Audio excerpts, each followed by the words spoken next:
السلام عليكم ورحمة الله وبركاته. اللهم صل وسلم وبارك على سيدنا محمد وعلى آله وصحبه وسلم.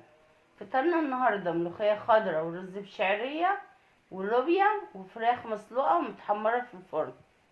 هبدأ بسلق الفراخ. حطيت مية ولما غليت حطيت فيها الوراك عشان اسلقها. طبعا الوراك انا كنت غسلها كويس ومصفياها. الحلة التانية دي فيها لوبيا بسلقها. لما الشوربة غليت حطيت لها طماطم وجزر وبصلة ولورا وفلفل اسود وبهارات وجوز الطيب. الحلة دي هعمل فيها الصلصة بتاعت اللوبيا. حطيت معلقة سمنة كبيرة،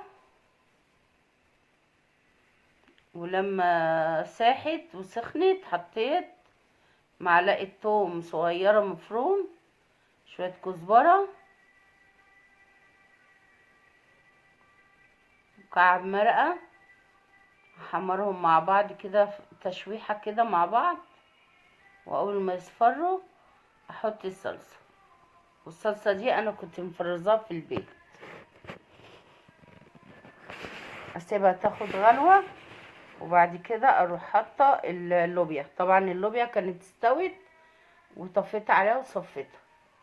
احط اللوبيا في الصلصة واقلبها واسيبها برضو تغلي غلوة واحدة. بعد كده ازودها بقى شوربة.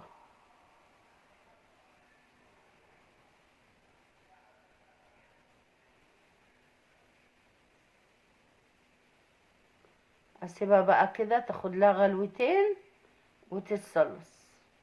هنا كانت خلاص بقى خدت لها الغلوتين وتصلصت وهطفي عليها.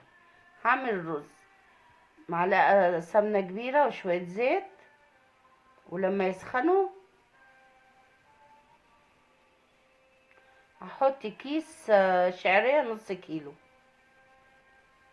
احمر بقى الشعرية، ولما تحمر احط نص كيلو رز. احنا بنحب الشعرية قد الرز، بيبقى طعمها جميل قوي. ومعلقة ملح صغيرة واقلب كله في بعضه، واروح حاطة المية، واستحسن تكون مية سخنة.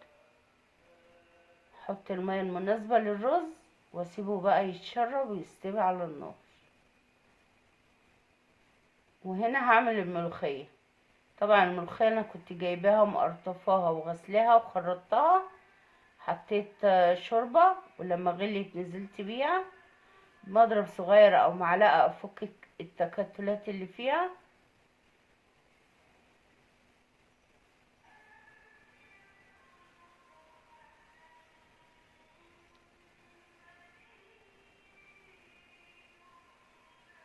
اهي. وفي طاسة بقى صغيرة حطيت معلقة سمنة ومعلقة صغيرة توم مفروم وشوية كزبرة، وحمرتهم وطشيتها. اسمي بسم الله. وكده الملوخية اتعملت. وهنا الاكل اتعمل. عملت الملوخية والرز واللوبيا والفراخ. هنا انا حمرتها، حطيت معلقة صلصة وعليها شوية خل وليمونة وشوية زيت وملح وفلفل، ودهنت الفراخ وحطيتها تحت الشواية في الفرن تاخد لون. وهنا كنت عاملة عصير مانجا. ويا رب الاكل يكون عجبكم. السلام عليكم ورحمة الله وبركاته.